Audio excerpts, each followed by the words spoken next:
Амир, очень рад тебя видеть на израильской земле. Шалом, добрый день. В общем, вопрос такой основной.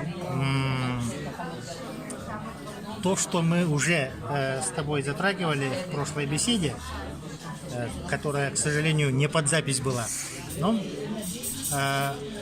касается вот тех планов очень кратко, которые ты бы хотел внедрить в жизнь, так сказать. Ну, то, что касается Википедии и братских проектов. Планов? Ой. Если очень коротко. Я хочу, чтобы на всех языках, и когда я говорю всех, я имею в виду всех языках, было легко находить информацию и писать информацию.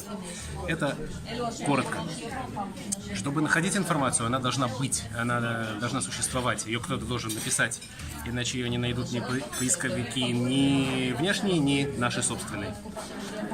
Какую-то информацию можно, видимо, написать полуавтоматически, может быть, какое-то начало на основе вики-данных.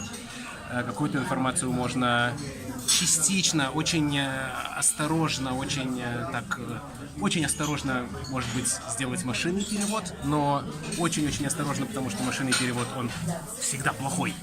Машинный перевод, он должен быть для какой-то определенной цели, а не просто так запружать.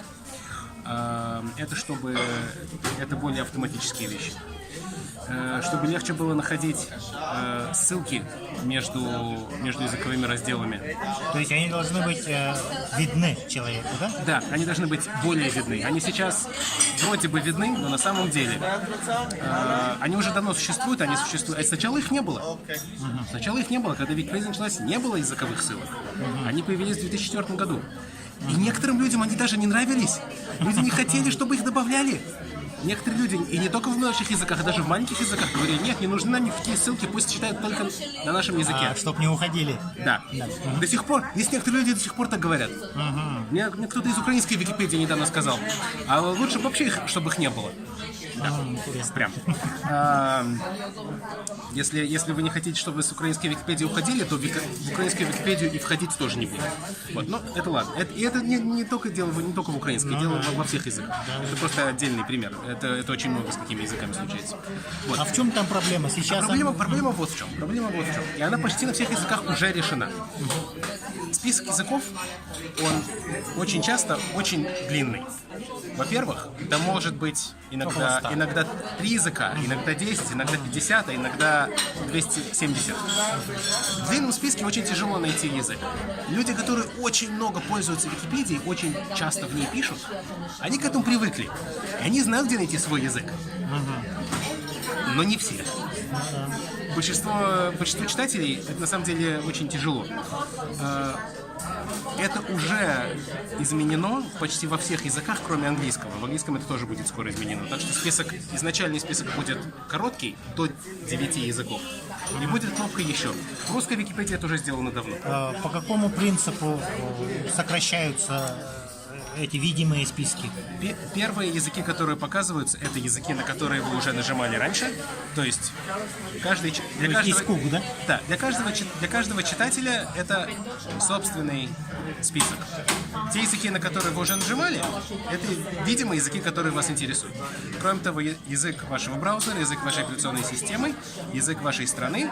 И если вы вошли в свой аккаунт, и у вас есть на странице участника список языков, которые вы знаете, то эти языки там тоже будут. Вот.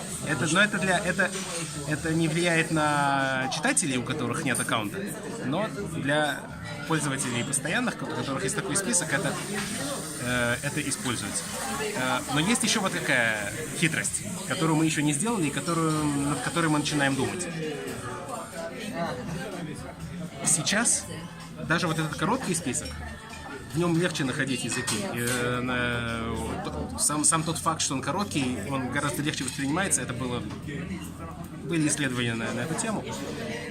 Он легче воспринимается, и там есть строка поиска, и там можно искать. И это уже... то есть мы знаем совершенно точно, у нас есть анализ, у нас есть графики, мы все это знаем. Больше людей теперь нажимают на ссылки. Больше. Но мы думаем, что недостаточно. Почему? Потому что этот список можно улучшить еще более. Во-первых, его можно подвинуть выше на странице. Сейчас, чтобы его увидеть, чтобы только его увидеть, нужно прокрутить страницу вниз, потому что есть очень много ссылок. И поднимается вопрос, непростой вопрос.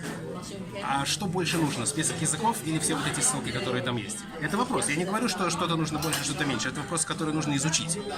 Но можно подозревать, что, может быть, языки можно подвинуть выше. Это вопрос дизайна.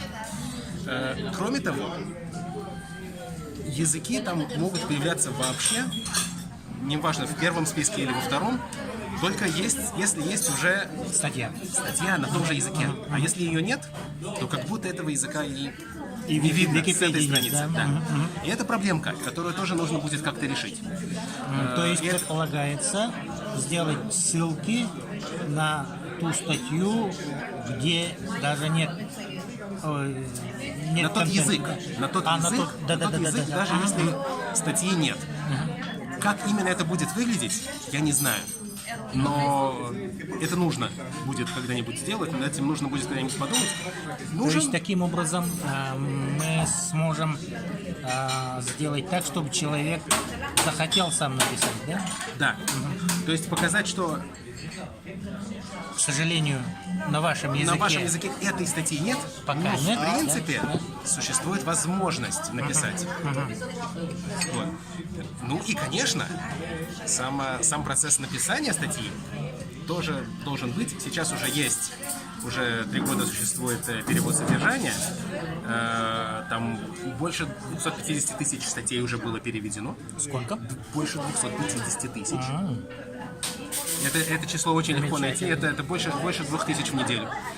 Больше 2000 в неделю. Есть на хорошую неделю это даже 3000. А какие самые успешные в этом? Самые успешные Да, языки испанский на первом месте, каталанский на втором месте. Каталония сейчас, вы про нее часто слышите в новостях во всем мире. Люди там всегда, очень давно, много лет, очень любили свой язык и очень любили переводить все, что только возможно, на свой язык. Не только, кстати, в Википедии. Книги, поэзию, учебники, другие энциклопедии уже очень давно. Там очень-очень хорошо, очень сильно развито книгоиздание, просвещение на собственном местном языке. Может быть, лучше, чем во всем остальном мире. Это каким-то образом сама автономия как-то сподвигает людей это делать?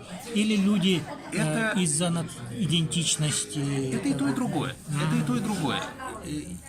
Идентичность и вот Отстаивание, то, так что скажем. принято называть гражданским обществом, то, что не только вот власть в больших красивых зданиях с дорогими машинами и дорогими костюмами, а то, что люди сами этого по-настоящему хотят. Очень многие люди, я не скажу все, но очень многие люди.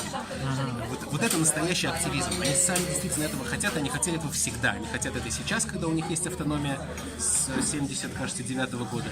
И они хотели это даже еще до того, когда была автономия, когда была диктатура и когда никакой автономии не было. Они всегда это хотели, они находили все возможные способы печатать книги на своем языке. Не только они, то же самое было в Литве, скажем, 100 лет назад. Так что случаются такие вещи. Вот. Так что каталанский язык на втором месте. Я уж не помню дальше наизусть, какие языки высоко. Русский язык высоко. Персидский язык высоко. Тоже очень любят там переводить на свой язык.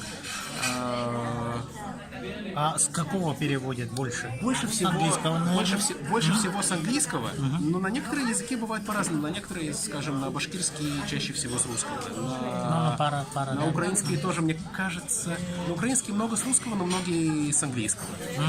Вот. На каталанский можно было бы подумать, что там очень много будет с испанского, но там тоже много с английского, с французского, даже с итальянского. Так что бывает по-всякому. Вот. И если смотреть на яблочный пирог.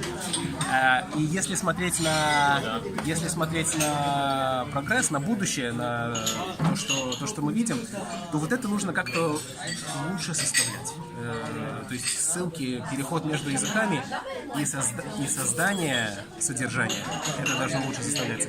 И некое, то, что я сказал вначале, очень-очень осторожное создание содержания какой-то автоматикой, но очень осторожная, потому что людей никогда нельзя будет заменить. Что-то можно, что-то какие-то конкретные, что-то можно улучшить, чтобы хоть как-то можно было что-то читать, что-то находить, какую-то базовую информацию, но компьютеры, искусственный интеллект, боты, все вот это вот такое, они никогда людей не заменят, они могут делать только что-то базовое. Понятно. Но улучшить, можно улучшить то, что есть Вернемся сейчас. к контент-транслятору. Да. Там много с того времени, 3 года, да, кажется, Да. было изменено. Есть ли какие-либо еще планы по развитию этого инструмента? Да, ну, самое большое изменение было год назад, когда мы ввели гораздо более хорошее управление шаблонами. Так что можно переводить шаблоны полностью, все параметры. Это не идеально, потому что шаблоны — это очень тяжелая тема. Шаблоны работают по-разному на каждом языке. Можно их так более-менее друг к другу подогнать, но это все равно не будет идеально. Так что есть несколько направлений в этом плане. Во-первых, есть намерение сделать шаблоны более глобальными. Это, опять же, это очень тяжело, но есть намерение такое. Я не знаю, когда это по-настоящему случится. Может быть, через год, может быть, через 3 года, но это должно случиться когда-нибудь. Потому что то, что шаблоны отдельные на каждом языке, это очень плохо. Это огромная трата времени для всех. Кроме того, уже очень скоро сам интерфейс перевода будет более похож на визуальный редактор. Так что обычная правка статьи будет очень похожа на перевод. Так что меньше нужно будет учиться, меньше нужно будет привыкать к разным интерфейсам, потому что интерфейсы будут практически одинаковые. Все равно двухоконность сохраняется. Да, конечно. Будет 2 окна, но в остальном сама правка текста и все кнопки и все такое, они будут почти такие же, как в визуальном редакторе, и это случится очень скоро. Это уже случится, скорее всего, даже в этом году или в начале следующего. Понятно. Вот эти вот основные направления. Обычно вот новички, когда приходят, им не очевидно, во-первых, что нужно что-то самим можно менять, писать статьи или хотя бы там какие-то орфографические правки делать. Вот это вот не очевидно, во-первых, да. Во-вторых, новичкам не очевидно, как начать писать обычно. Вот что-то в этом направлении делается? Да. Это делается не совсем моей группой. Наша группа занимается именно языками и переводом. Но есть другая, это даже не отдельная группа, это такая группа, которая состоит из представителей нескольких разных групп, разработчиков в фонде, которые занимаются именно этой темой, именно новичками. Но есть сейчас 2 группы. Есть уже довольно давно существующая группа новых читателей, потому что даже не во всех... Во многих странах все читают Википедию, но в некоторых странах далеко не все читают Википедию, как ни странно. Так что есть группа другая, которая занимается новыми читателями. И есть сейчас новая такая создающаяся группа, которая занимается новыми редакторами. Этот проект начался несколько месяцев назад. Было большое исследование, сделанное именно намеренно сделано не в английской Википедии, а в корейской и в чешской.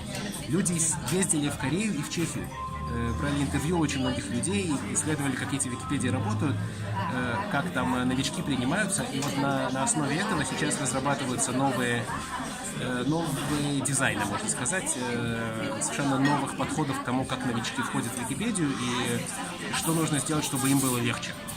Это очень новая вещь. Мне просто нечего больше об этом еще рассказать, кроме того, что было исследование. Его начальные результаты опубликованы. Есть очень хороший документ, по-английски написан, довольно длинный, там где-то не меньше 40 страниц. Все объяснено, интервью, содержание, всякие числа и так далее. Там не в общем как-то написано общеизвестные истины, а конкретные какие-то практические есть вещи? Более конкретные, более профессиональные исследования, они эти интуитивно довольно известные вещи, интуитивно, но теперь это уже основано на профессиональном исследовании. Да. И это только начало, проект этот только начинается. Но я такого проекта ждал много лет, так что я очень рад, что в 2017 году он наконец начался, и у этого будет обязательно продолжение. Мне просто нечего об этом пока больше рассказать, хотя я очень-очень хочу, я в этом участвую, в этом процессе разработки вот этих начальных. Сейчас только даже еще дизайнеры даже еще ничего не нарисовали, только начинают начинают думать о том, что нарисовать. Ага. И, Амир, поскольку ты всегда был нашим путеводителем, помощником для наших разделов языковых российских, какое твое видение сейчас? Вот, как они будут развиваться? Что нужно делать для развития, для того, чтобы появлялись новые Википедии, развивались уже открывшиеся, ну а также братские проекты, например, ну, та же самая Викидата, например, да, или Викицитаки, такие вещи. Статьи писать. Не ждать помощи ни от кого. Статьи писать. Можно... Я бы так подумал, что очень стоит попробовать для Викитека, да? Wikisource. Если не ошибаюсь, по-русски Викитека называется. Есть очень много литературы и книг, и журналов за многие десятилетия. Для некоторых языков это начиналось в 30-х годах, для некоторых даже еще раньше. Множество газет и журналов, которые где-то по библиотекам разбросаны. Практически на всех языках России. Очень было бы хорошо их оцифровать. Очень-очень-очень хорошо было бы их оцифровать.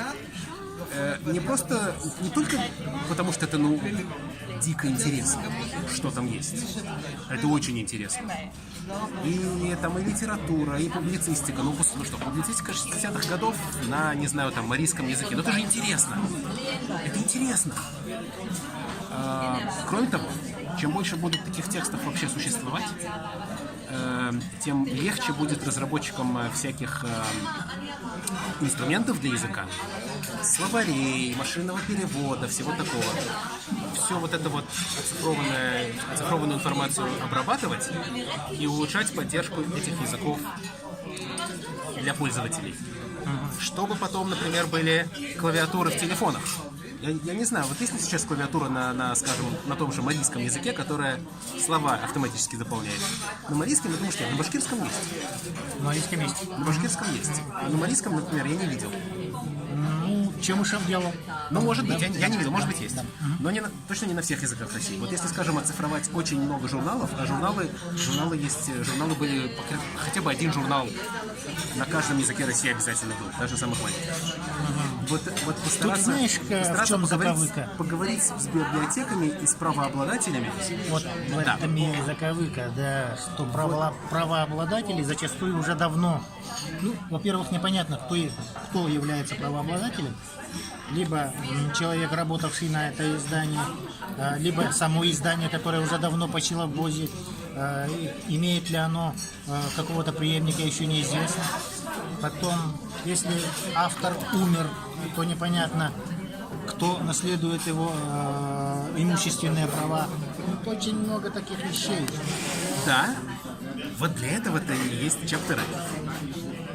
Все вот эти вот чаптеры, юзер-группы, все вот это вот такое вот для этого. Вот тут хорошо говорить, я не знаю, кто этим должен заниматься.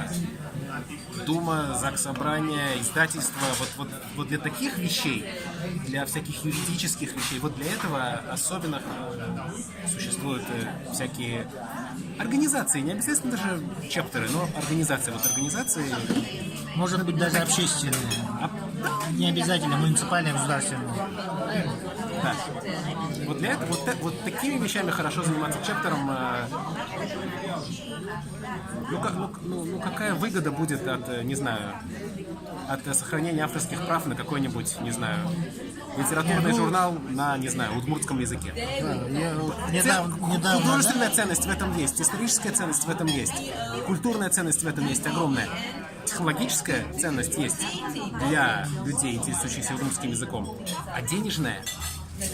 Я вот недавно понял одну вещь. Что для писателя самое важнейшее авторское право? Быть прочитанным? Конечно. А мы закрываем его, не знаю, его произведение конечно. Из-за каких-то юридических казусов. Страшно? Конечно.